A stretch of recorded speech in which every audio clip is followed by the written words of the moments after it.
डरने का नहीं भाई लोग, क्वेश्चन सॉल्व करने का और इस क्वेश्चन का फीलिंग सेट करने का। क्वेश्चन क्या बोल रहा है, टोटल नंबर अनपेयर इलेक्ट्रॉन्स जो कि सेंट्रल मेटल में प्रेजेंट है सबको चेक कर लेने का, लिस्ट सबको बना लेने का, ठीक है, कॉलम टाइप कॉम्प्लेक्स में। सो जैसे इसका चेक करेंगे तो इसका तो निकल 0+ आएगा, तो इसमें अनपेयर इलेक्ट्रॉन 0 आ जाएगा, ठीक है ना, इसका 0 आएगा। तो ये थर्ड प्लेटिनम, प्लेटिनम वाले का आ जाएगा 8।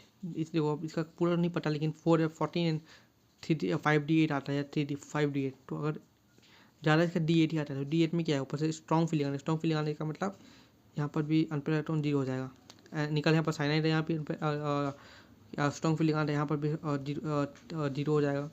यहाँ पर भी अपना 3d या 5d8 आता है, ठीक है ना, यहाँ पर भी स्ट्रॉन्ग से 0 हो जाएगा। लेकिन यहाँ पर कोई स्ट्रॉन्ग नहीं है, इसका 3d8 आएगा लेकिन स्ट्रॉन्ग नहीं है, वीक बिकॉज ऑफ क्लोरीन। तो यहाँ पर 2 अनपेयर इलेक्ट्रॉन्स आ जाएंगे, 2 अनपेयर इलेक्ट्रॉन्स, बाकी सब में 0, यहाँ 2, तो इसका आंसर आ जाएगा 2।